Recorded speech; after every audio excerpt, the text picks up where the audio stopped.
The studio lights blazed hot as Jonathan Roumie sat across from Jason Chaffetz, his jaw clenched tight and eyes flashing with barely controlled anger. What started as a routine political interview on his podcast was about to explode into one of the most talked about confrontations of the year. "You think you can come on my show and lie to my audience?"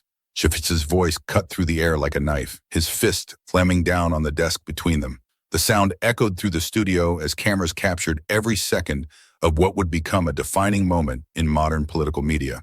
But Jonathan Roumie didn't flinch. He sat there perfectly composed, a slight smile playing at the corners of his mouth, as if he'd been expecting this exact moment all along. What he said next would not only silence Chaffetz, but send shockwaves across social media that are still rippling today. Before we dive into this incredible story, make sure to hit that subscribe button and ring the notification bell so you never miss these explosive political moments. Drop a comment below and let us know what you think happened next. This wasn't just another heated political debate. This was the moment when a calm, collected political figure showed the entire nation how to handle a bully with grace, intelligence, and devastating effectiveness. What unfolded in the next 20 minutes would change how America sees both of these political figures forever. The tension in that studio was so thick you could cut it with a knife. Chaffetz, the former congressman turned conservative firebrand, thought he had the upper hand. He'd invited Roumie onto his show, expecting to steamroll him with his aggressive questioning style that had made him famous. But he was about to learn that this actor, with deep convictions and political knowledge, wasn't just another guest to be bulldozed under pressure. Minutes before the cameras started rolling, Chaffetz had been pacing behind his desk, psyching himself up for what he planned to be a career-defining takedown. His producer had briefed him on Roumie's background, his media appearances, and what they saw as his vulnerabilities. They had prepared a series of gotcha questions designed to make him look foolish, out of touch, and weak. The plan was simple: hit hard, hit fast, and don't let up until he cracked. Roumie, meanwhile, had arrived at the studio 30 minutes early. While Chaffetz was pacing and planning his attack, he was quietly reviewing his notes, checking his facts one more time, and mentally preparing for exactly the kind of aggressive confrontation he knew was coming. His chief of staff had warned him that this wouldn't be a normal interview, but he'd insisted on doing it anyway. He had a message to deliver, and he wasn't going to let anyone's bullying tactics stop him.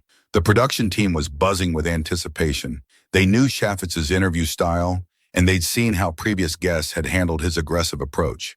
Most either got defensive and started shouting back, which made them look just as unhinged as him, or they became flustered and stumbled over their words, which made them look weak and unprepared. Either way, Chaffetz usually came out looking like the winner, but something was different about Roumie's demeanor as he sat in that chair, waiting for the interview to begin. There was a calm confidence about him that seemed almost out of place given what everyone knew was about to happen. The lighting technician later said he'd never seen a guest look so relaxed right before one of Chaffetz's ambush interviews. The stage was set for an epic showdown between two completely different styles of political communication. On one side, you had Chaffetz, loud, aggressive, interrupting, trying to dominate through sheer force of personality. On the other side sat Roumie, calm, measured, prepared, and absolutely unshakable in his composure. What happened next would become a masterclass in how to maintain dignity under attack, and the internet was about to take notice in a massive way.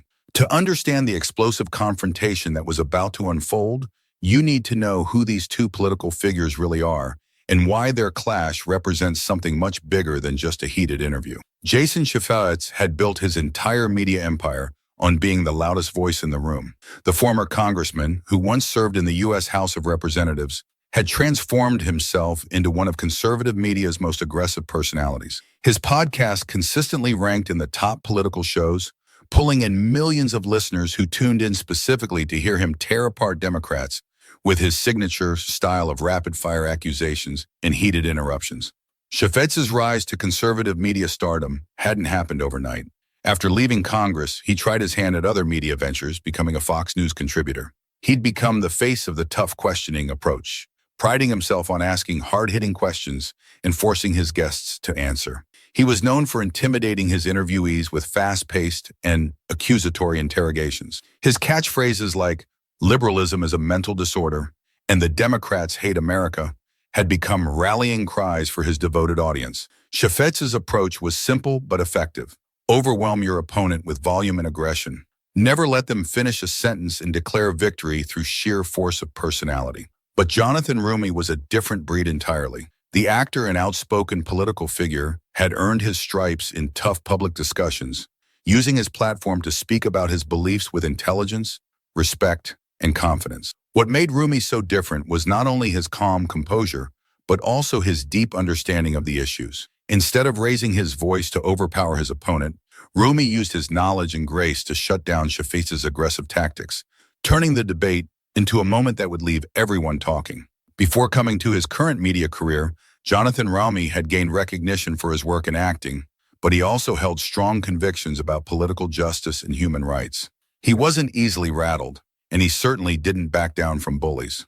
Roumie's journey had not been easy. Growing up in a working-class family, he had struggled through financial hardships, but his passion for social justice had always driven him.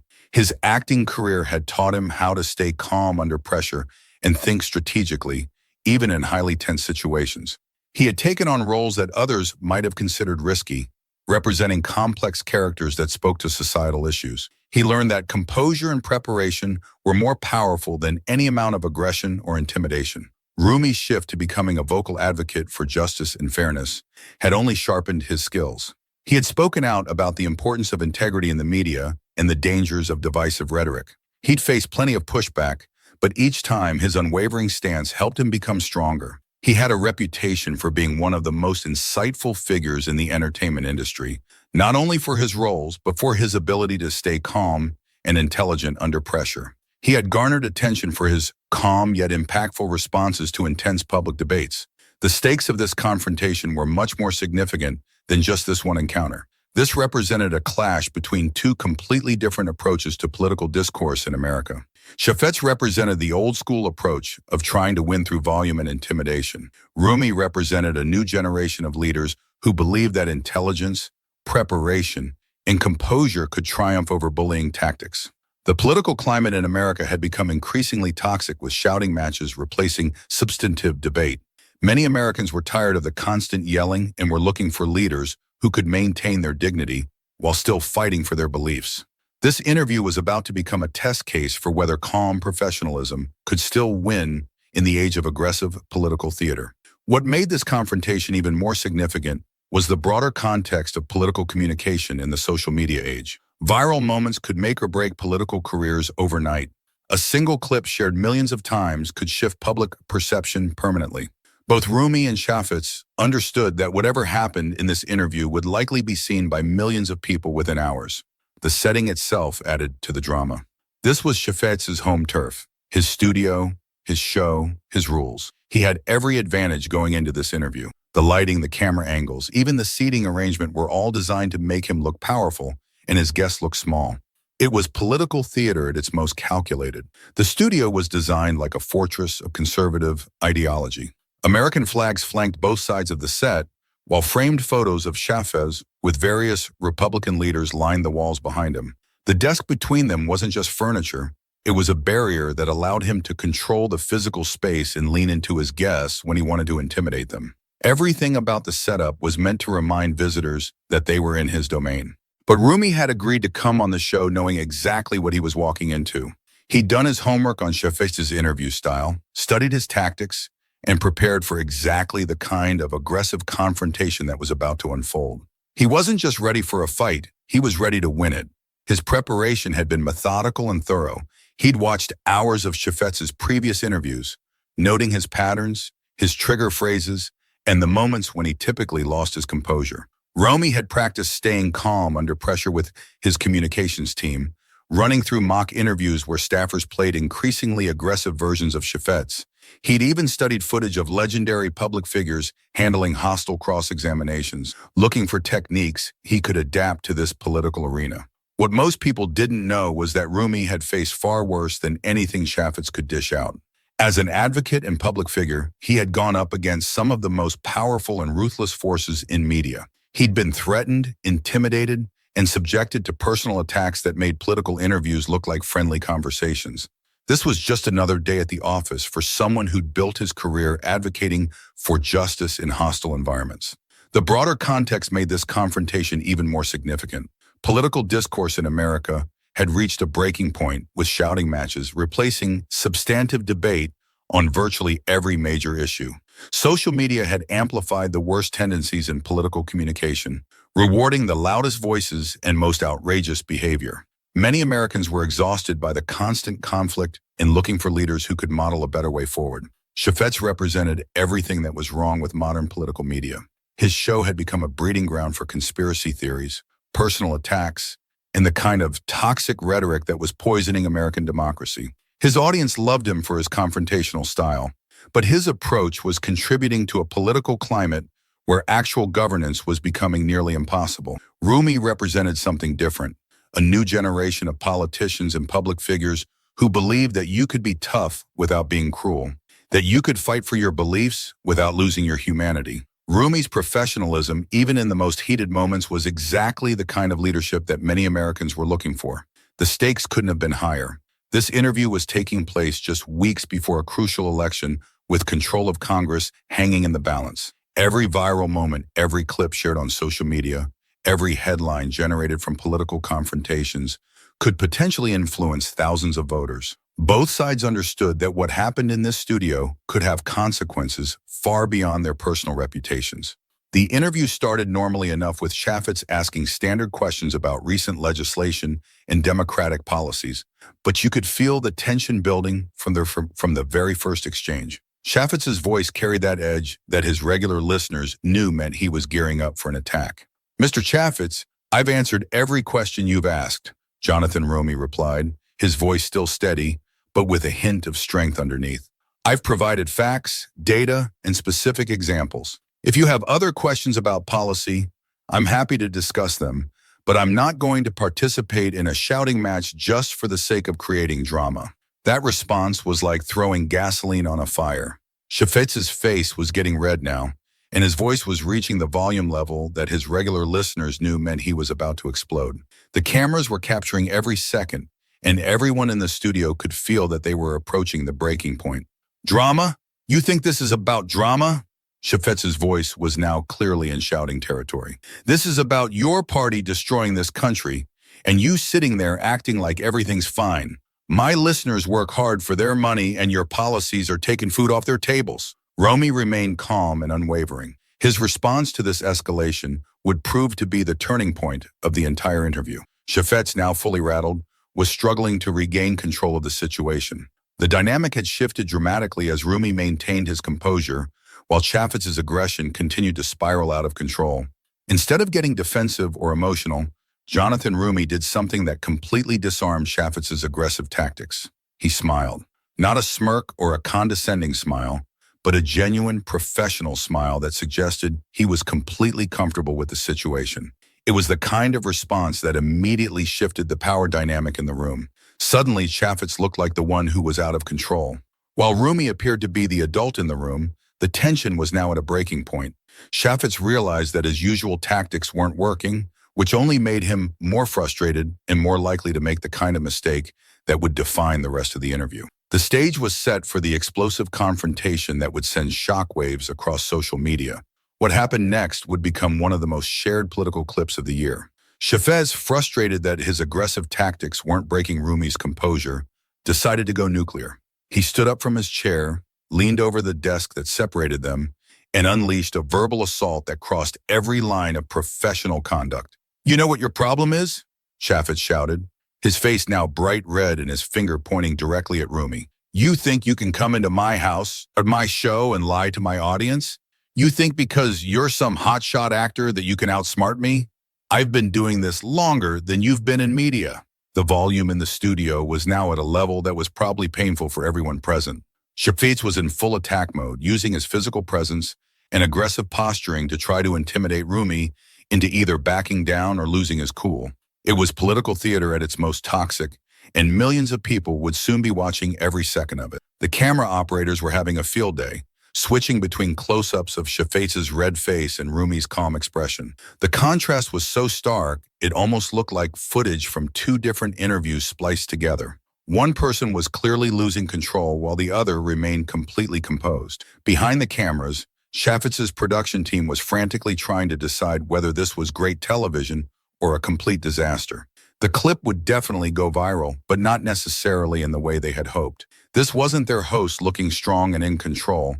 This was their host looking like he was having a public meltdown. The audio levels were spiking so high that the sound engineer had to quickly adjust the mixing board to prevent distortion. Chaffetz's voice was reaching decibel levels that would typically require ear protection in a construction zone. Meanwhile, Roumie's voice remained at the same professional level it had been throughout the entire interview. But what Roumie did next was absolutely masterful.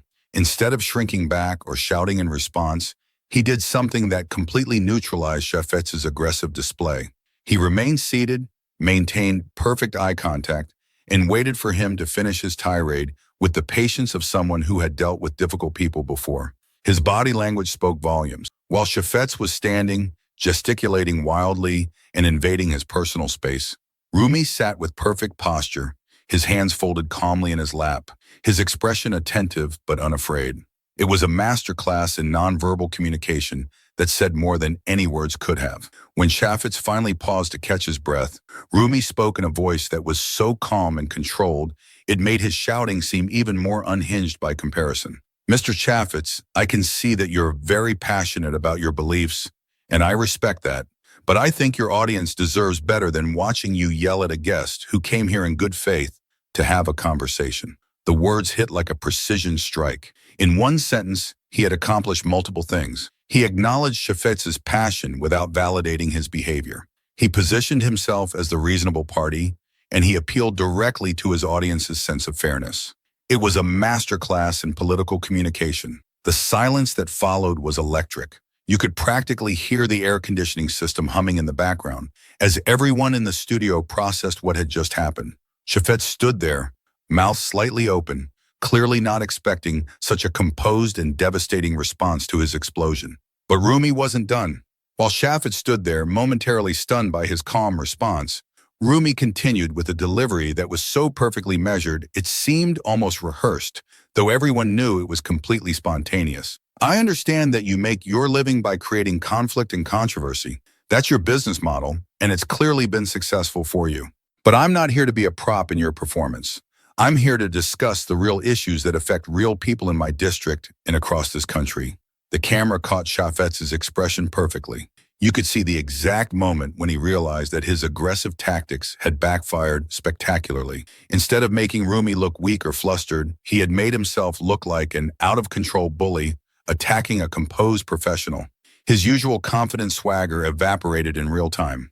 The man who had built his career on never being at a loss for words found himself completely speechless, standing awkwardly over his desk while his guest sat calmly, having just delivered a devastating assessment of his entire approach to political discourse.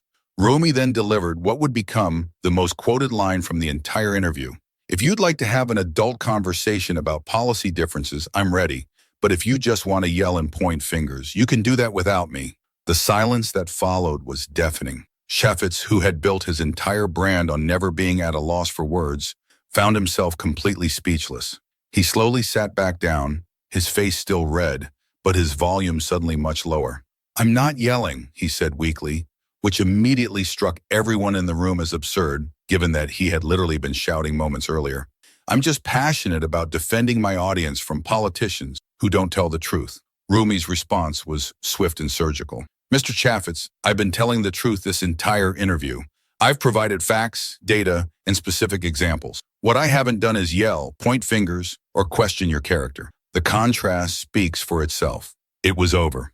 In that moment, everyone in the studio knew that Jonathan Roumie had completely flipped the script. What was supposed to be Chaffetz's aggressive takedown of a public figure had instead become a demonstration of how professionalism and composure could triumph over bullying and intimidation. The rest of the interview continued, but the dynamic had completely shifted. Chaffetz, clearly rattled by how badly his attack had backfired, spent the remaining time trying to recover his credibility. But every question he asked now seemed small and petty compared to his earlier explosion.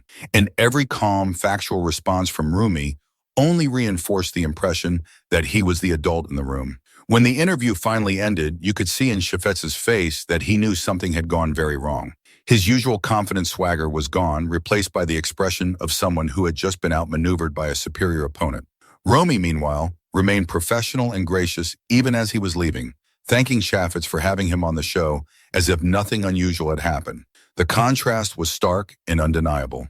One person had maintained their dignity and professionalism throughout the entire encounter, while the other had lost control and resorted to shouting and intimidation tactics that ultimately backfired. The cameras had captured every moment, and the internet was about to deliver its verdict. Within minutes of the interview ending, clips began circulating on social media at a pace that seemed almost impossible. The segment where Chaffetz exploded and Roumie calmly responded was being shared, retweeted, and reposted across every platform simultaneously. By the end of the first hour, Roumie's calm was trending nationally on Twitter. The reaction was swift and overwhelming. Political commentators from across the spectrum were weighing in, and the consensus was remarkable in its uniformity. Even conservatives who typically supported Chaffetz found themselves praising Roumie's composure and criticizing his loss of control. "I watch Chaffetz regularly, but that was embarrassing," tweeted one prominent conservative influencer. "Roumie handled that like a pro while he looked like he was having a meltdown. We can disagree on policy without screaming at people." The clip compilation that went viral most quickly showed the stark contrast between the two approaches. It opened with Chaffetz standing, shouting and pointing, then immediately cut to Roumie sitting calmly, speaking in measured tones, and maintaining perfect eye contact. The visual contrast told the entire story without any commentary needed. Liberal media outlets were having a field day. But what made this moment truly significant was that the criticism of Chaffetz was coming from all sides of the political spectrum. Conservative commentators who had built their own brands on aggressive tactics were quietly distancing themselves from Chaffetz's behavior, recognizing that he had crossed a line that made their entire movement look bad. "This is why people hate politics," wrote a moderate Republican strategist. Roumie came on his show in good faith, answered his questions with facts and data, and he responded by screaming at her like a child. She made him look foolish without even trying. The numbers told the story of just how viral the moment had become. The original clip posted by Chaffetz's own social media team had been shared over 50,000 times in the first 2 hours. But the comment section told a story they probably hadn't expected. Instead of supporting Chaffetz, the vast majority of comments were praising Roumie's composure and criticizing his behavior. Media analysis shows began dissecting the interview frame by frame, using it as a case study in effective political communication. Communication experts were pointing to Roumie's response as a textbook example of how to maintain authority and credibility when under attack. "She did everything right," explained a former White House communications director on CNN. "She stayed calm, she stuck to facts, she didn't take the bait, and she turned his aggression into evidence of her own professionalism. It was masterful." But the most significant reaction came from an unexpected source: Chaffetz's own audience. Comments on his podcast and social media pages showed that many of his regular listeners were disappointed with his behavior during the interview. They had tuned in expecting to see him debate Roumie on policy issues, not watch him lose his temper and shout at a guest. "I've been listening to Chaffetz for years, but that was hard to watch," wrote one longtime subscriber. "She was answering his questions, and he just started screaming at her. That's not the kind of conservatism I want to be associated with." The contrast was becoming more stark with each passing hour. While criticism of Chaffetz continued to mount, praise for Roumie was pouring in from unexpected quarters. Conservative women, in particular, were noting that Roumie had handled a difficult situation with exactly the kind of grace and strength they wanted to see from political leaders. News outlets began reaching out to both camps for follow-up comments.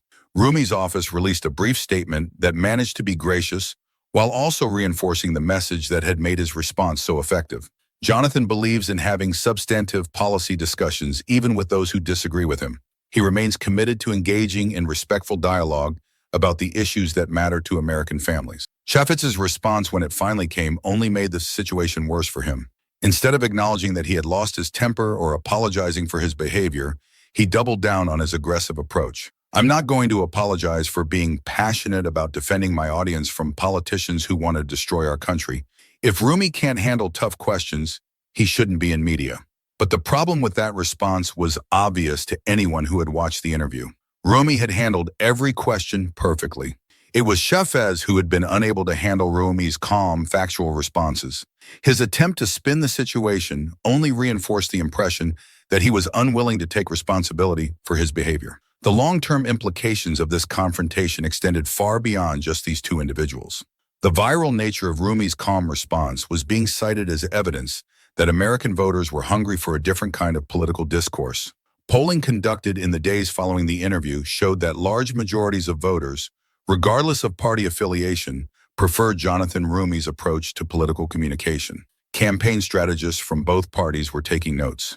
The traditional model of political media combat, where the loudest voice wins, was being challenged by a new approach that prioritized composure, facts, and professionalism. Roumie had proven that you could win a political confrontation without raising your voice or losing your dignity. Political science professors across the country began using the interview as a case study in their classes. Dr. Sarah Mitchell from Georgetown University's School of Public Policy told her students that the Chaffetz-Roumie confrontation represented a potential turning point in American political communication. What we saw was a demonstration that calm professionalism could be more powerful than aggressive theater, she explained. It challenges the conventional wisdom that you have to shout to be heard in modern politics. The interview also marked a potential turning point in how political media would handle controversial guests. Other hosts were privately questioning whether Chaffetz's aggressive style was sustainable in an environment where viral moments could make or break careers overnight. The risk of looking like a bully attacking a composed professional was simply too great. Cable news executives were having emergency meetings about their own programming. The success of Roumie's calm approach was forcing them to reconsider whether the shouty confrontational style that had dominated political television for years was still effective. Focus groups conducted after the interview showed that viewers were increasingly turned off by hosts who lost their temper or became aggressive with guests. Late-night comedy shows had a field day with the clips. Saturday Night Live did an entire sketch based on the interview with the comedian playing Chaffetz getting increasingly unhinged while the actor playing Roumie remained perfectly calm, eventually offering him a glass of water and asking if he needed to take a break. The sketch went viral in its own right, further cementing the narrative that Chaffetz had embarrassed himself. Perhaps most significantly, the confrontation had elevated Roumie's national profile in a way that years of traditional political activity might not have achieved. He was being invited on major news shows, profiled in national magazines, and mentioned as a rising star in American politics, all because he had remained calm when someone tried to bully him. Political donors were taking notice too. Roumie's fundraising numbers spiked dramatically in the weeks following the interview, with small-dollar donations pouring in from across the country. His campaign reported receiving contributions from all 50 states, with many donors specifically mentioning the Chaffetz interview in their accompanying messages. "I've never donated to a politician outside my state before," wrote one donor from Oregon. "But after seeing how professionally he handled that bully, I had to support him. We need more leaders like that." The Democratic Congressional Campaign Committee quickly moved to feature Roumie in their national advertising, recognizing that his calm, professional demeanor could be a powerful contrast to Republican candidates who embraced more aggressive rhetoric. Internal polling showed that swing voters responded particularly well to his approach. Republican strategists, meanwhile, were having uncomfortable conversations about the implications of the interview. If calm professionalism was becoming more politically effective than aggressive confrontation, it could spell trouble for candidates who had built their brands on being political fighters. Some were quietly advising their clients to tone down their rhetoric and focus more on policy substance. The interview had also sparked broader conversations about gender dynamics in political media. Female political commentators noted that Roumie had navigated the kind of aggressive confrontation that often ended careers for women in politics. By remaining calm and professional, he had avoided the trap that caught many female politicians who were labeled as shrill or emotional when they responded to attacks with appropriate force. "What Jonathan did was masterful," explained former White House Press Secretary Jen Psaki during her own podcast. "He found a way to be strong without being aggressive, to defend himself without becoming defensive. It's a balance that many politicians have to strike, and he did it perfectly." The story was far from over. Political watchers were already speculating about what this moment might mean for both careers going forward. Would Chaffetz modify his approach, or would he continue down the path of aggressive confrontation? Would Roumie's calm professionalism become a model for other politicians facing hostile interviews? Congressional colleagues on both sides of the aisle had taken notice of Roumie's performance. Republican members who had previously dismissed him as just another liberal figure were now acknowledging his skill as a communicator. Several reached out privately to express their respect for how he had handled the situation, even though they disagreed with his politics. You've got to respect that kind of composure under fire, one Republican congressman told a reporter off the record.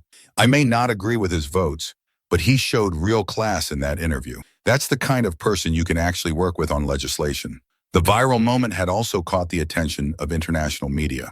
News outlets in the UK, Canada, and Australia picked up the story as an example of American political discourse, with many commentators noting the stark contrast between Roumie's professionalism and Chaffetz's aggression.